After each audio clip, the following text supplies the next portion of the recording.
Muito que bem, senhoras e senhores, hoje é sexta-feira, eu sou Felipe Noronha, este é o Eu Vim de Santos. Certas coisas não mudam, mas o que eu gostaria de ver alterado, gostaria sim de ver uma mudança na lateral esquerda do Santos, na lateral direita também, mas essa discussão é um pouco mais complexa, porque o suposto reserva da lateral direita não é lateral, falamos do Maddison. O que é o Maddison? Ainda não sabemos, mas na esquerda o Santos contratou recentemente um lateral ali da posição, de fato, o nosso glorioso Moraes, ou como a gente prefere, Onitlase.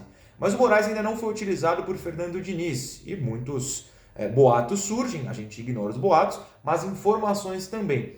E aqui vocês sabem, como jornalista, eu confio em jornalistas que eu confio no trabalho deles, eu não confio em qualquer um também. Confio nos caras que eu sei que fazem um trabalho sério, que eu sei que buscam a verdade e que não espalham mentiras, ou no YouTube não fazem aqueles vídeos, né? A foto do Messi, o símbolo do Santos e fechou com uma seta vermelha gigante. Isso eu não confio. Em gente que faz trabalho sério eu confio. Então esse vídeo vai começar com Giovanni Martinelli, do Diário do Peixe, um site no qual o senhor também deveria confiar, falando sobre a apuração do pessoal lá do site sobre a situação do Moraes. Ele vai entrar agora, se eu editei certinho esse vídeo, e depois eu volto. Fiquem por aqui. Fala Noronha, pessoal que acompanha o Eu Vim de Santos, eu sou o Giovanni Martinelli do Diário do Peixe, passando aqui para falar sobre a situação das laterais do Santos, né, especificamente do Moraes. A nossa equipe aqui do Diário do Peixe teve a informação de que o Fernando Diniz não gostou dos primeiros treinos do Moraes, né? O que a gente pode dizer é que isso é uma fotografia do momento, né? Neste momento, o Fernando Diniz não acha que o Moraes é uma opção melhor que o Felipe Jonathan. Isso pode mudar com o tempo? Claro que pode. A gente tem exemplos recentes, por exemplo, do Sacha com o Sampaoli, né? O Sampaoli achou que o Sacha não servia para o Santos e depois o Sacha foi importante com o próprio Sampaoli. Então, assim, neste momento, o Fernando Diniz acredita que o Moraes não oferece mais opções do que o próprio Felipe Jonathan. Se você pegar dos 5 reforços que o Santos contratou, 4 já estrearam e um ainda não estreou, que é o próprio Moraes. O próprio Moraes. Contra o Fluminense, claro que foi uma circunstância de jogo que levou a isso, mas o Santos terminou com o Pará na lateral esquerda, o Felipe Jonathan fora. Eu não duvidaria de ser ainda o Pará a primeira opção para a substituição do Felipe Jonathan, se, por exemplo, ele quiser jogar com o Maddison do outro lado, né? Porque o Maddison é mais ou menos a mesma coisa, né? Todo mundo questiona, por que o Pará joga e não joga o Maddison? Perguntaram para mim, falaram, o Pará é filho do Diniz, né?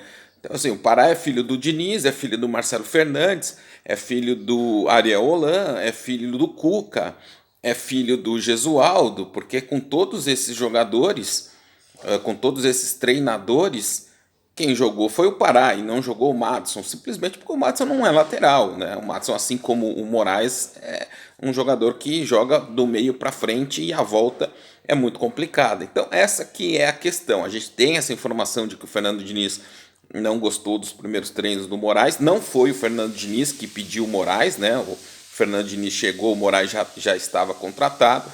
E dos 5 reforços ele foi o único que não jogou ainda. Pode ser que mude? Pode ser que mude com o tempo.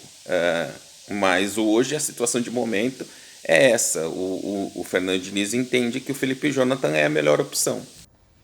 Voltei com a segunda parte desse vídeo que trará o ranking. O ranking está de volta, porque hoje, sexta-feira, foi um dia sem tantas notícias. Eu quero até fazer algumas análises, não estou prometendo para o sábado, mas é possível, porque o Santos só joga no domingo.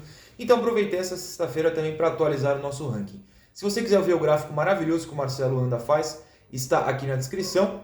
Tem a situação no ranking da última vez que eu fiz, e já faz quase um mês, porque essas últimas semanas do Santos, de fato, foram muito malucas. Eliminação da Libertadores, a classificação na Copa do Brasil, jogos confusos no Brasileiro, e tudo isso somado fizeram eu trazer este ranking, o top 10 de jogadores do Santos na temporada, completamente sem critério sério, é só uma brincadeira aqui pra gente, ao final do ano, eleger o melhor jogador. Então o ranking foi atualizado de uma forma surpreendente, né? Temos jogadores da mesma posição, de uma posição em específico que supostamente não deveria ter 2 brilhando, mas a gente chega lá daqui a pouco. Primeira coisa que mudou Aliás, não, eu não vou começar pela primeira posição, não. Eu vou começar pela 10ª. Mas também tem uma mudança aí.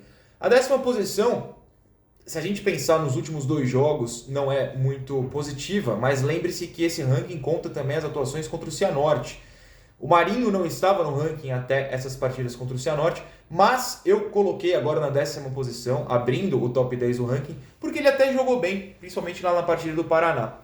Contra o Ceará também teve uma partida bastante agradável, contra o Juventude e principalmente contra o Fluminense, nem tanto. Mas a fase do Santos não está tão brilhante assim, sejamos sinceros, e jogadores que estavam na parte de cima do ranking, como o Marcos Leonardo, caíram do ranking porque eles não estão entrando em campo. O Marcos até está, mas no finalzinho do jogo, né, não tem tido tempo de mostrar de fato futebol. Então o Marinho chega pela primeira vez no ano ao ranking, ainda em 10º. A gente está torcendo para, como ele falou no Instagram, o avião que está assim, passar a voar alto de novo, porque tá difícil. Mas aqui fica o meu voto de confiança no Marinho de que ele vai virar esse jogo.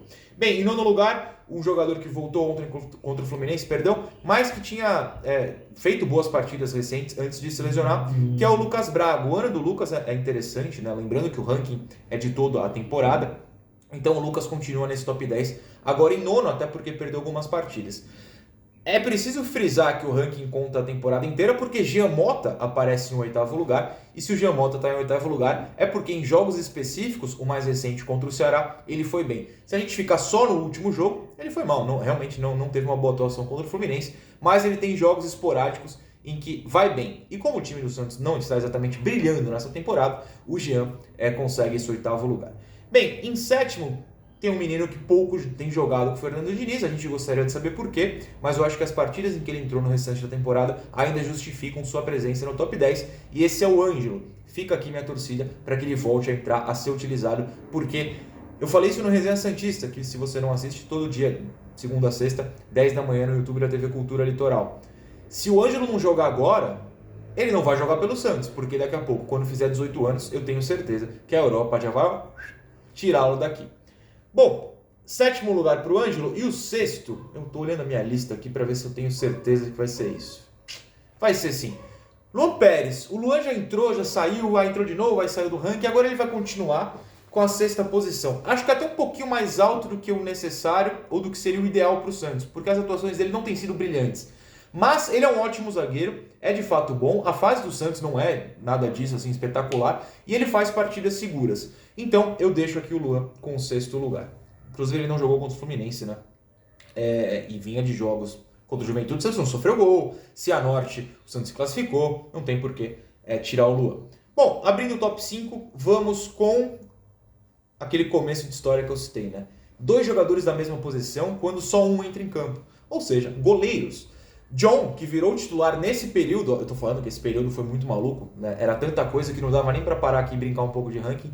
O John virou titular, sabe Deus porque o JP saiu de posição, mas a gente gosta do John, então a gente fica dividido, e o John vai para o 5º lugar porque ele tem feito boas atuações. Quando é que ele falhou? Quando é que ele foi mal? Eu, particularmente, acho que nenhuma situação. 4º lugar, acima do John, fica Gabriel Pirani, que é uma queda, ele estava o tempo inteiro em todos os rankings em 2º lugar. Acho que deu uma quedinha, normal para jogador de 19 anos, mas contra o Fluminense, por exemplo, teve uma boa movimentação, eu mostrei no vídeo de análise do jogo.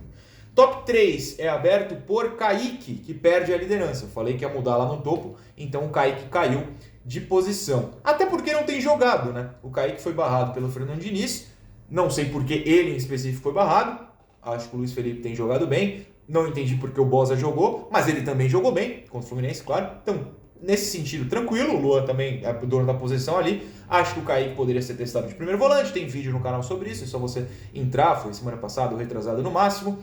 Enfim, o Kaique estava muito bem, eu conto a temporada inteira, se ele não está jogando, ele perde algumas posições, normal, mas...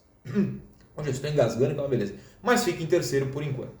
2º lugar, João Paulo, o que é curioso, porque ele virou reserva, mas as partidas que ele fez foram boas, eu não acho que ele mereça sair.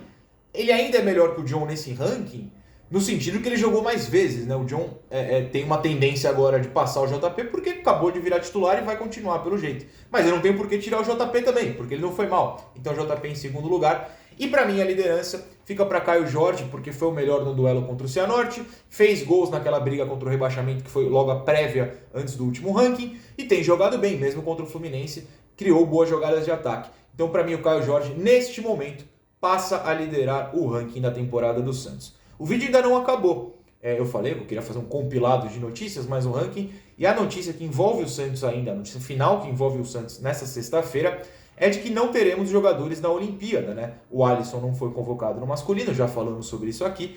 Mas a Cristiane também não foi convocada no feminino. Os rivais do Santos terão jogadoras lá, o São Paulo com a Formiga, o Palmeiras, se eu não me engano, com a Bia, agora deu um branco na cabeça, mas enfim, o Corinthians tem a Érica, a Andressinha, e o Santos não. A esperança do Santos de ter uma jogadora na Olimpíada era a Cristiane. Mas por que a Cris não foi convocada pela Pia, a técnica da seleção? A Anitta Efraim conta, e é ela que encerra o vídeo. Eu volto amanhã. Tchau, mas fiquem com a Anitta. Oi gente, tudo bem? Tô aqui para falar um pouquinho com vocês sobre a não convocação da Cristiane para os Jogos Olímpicos. Não foi uma surpresa, né? Ela já não estava sendo convocada pela Pia Sundhage nas últimas datas FIFA que tiveram. Eu acho que é uma perda. Eu entendo, a Pia foi muito clara na coletiva, falou que, entendo que a Cristiane já tem ajudado, mas acho que hoje tem jogadoras que podem ajudar também, falou alguma coisa assim. Bom, claramente ela não acha que a Cristiane vai ajudar o Brasil nos Jogos Olímpicos, que não ajudaria. Então ela não tá nem entre as 18 primeiras da lista, nem mesmo entre as 4 suplentes. Eu discordo da Pia, e discordo da Pia especialmente porque a seleção brasileira de futebol feminino abusa dos cruzamentos. É cruzamento de um lado para o outro, de um lado para o outro, o jogo inteiro. Quem assistiu os últimos 2 jogos das datas FIFA que tiveram agora entre Brasil e Rússia e Brasil e Canadá, viu que o que mais teve ali era cruzamento. E a Cristiane é uma jogadora de referência na área. É óbvio que a Cristiane já não é a jogadora que ela era há 4 anos, 5 anos no caso, né? Porque a Olimpíada foi adiada em 1 ano. Mas ainda assim ela tem uma presença muito forte dentro da área, e eu acho que uma coisa muito boa que ela faz, e que a gente observa nos jogos do Santos, é a capacidade dela de atrair a marcação para ela e abrir espaço para outras companheiras ocuparem espaços dentro da área e assim poderem finalizar. Eu já vi isso acontecer algumas vezes. A Cristiane emagreceu muito nos últimos tempos, a Cristiane corre durante 90 minutos, eu acho ela uma jogadora muito capaz, no Santos ela ajuda bastante, essa é a minha opinião, né? Eu entendo que ela já não seja a mesma Cristiane de outras edições dos Jogos Olímpicos, mas eu acho que aí acaba não se encaixando nos critérios da própria Pia, que tá levando, por exemplo, a Bárbara, que também não vive seu auge, de longe não vive seu auge, e mesmo assim vai ser a titular no gol da seleção brasileira. Eu discordo da escolha dela em não levar a Cristiane, já estava claro que isso ia acontecer, mas acho que a Cristiane é uma jogadora muito útil por diversos motivos. Ela faz, às vezes, além de ser referência na área, faz às vezes de Caio Jorge, né, como o torcedor santista conhece bem, de sair da área e buscar a bola no meio de campo e fazer as jogadas. Enfim, acho que é uma perda muito grande para o Brasil. Lamento essa decisão da Pia. É isso, pessoal. Um beijo para vocês.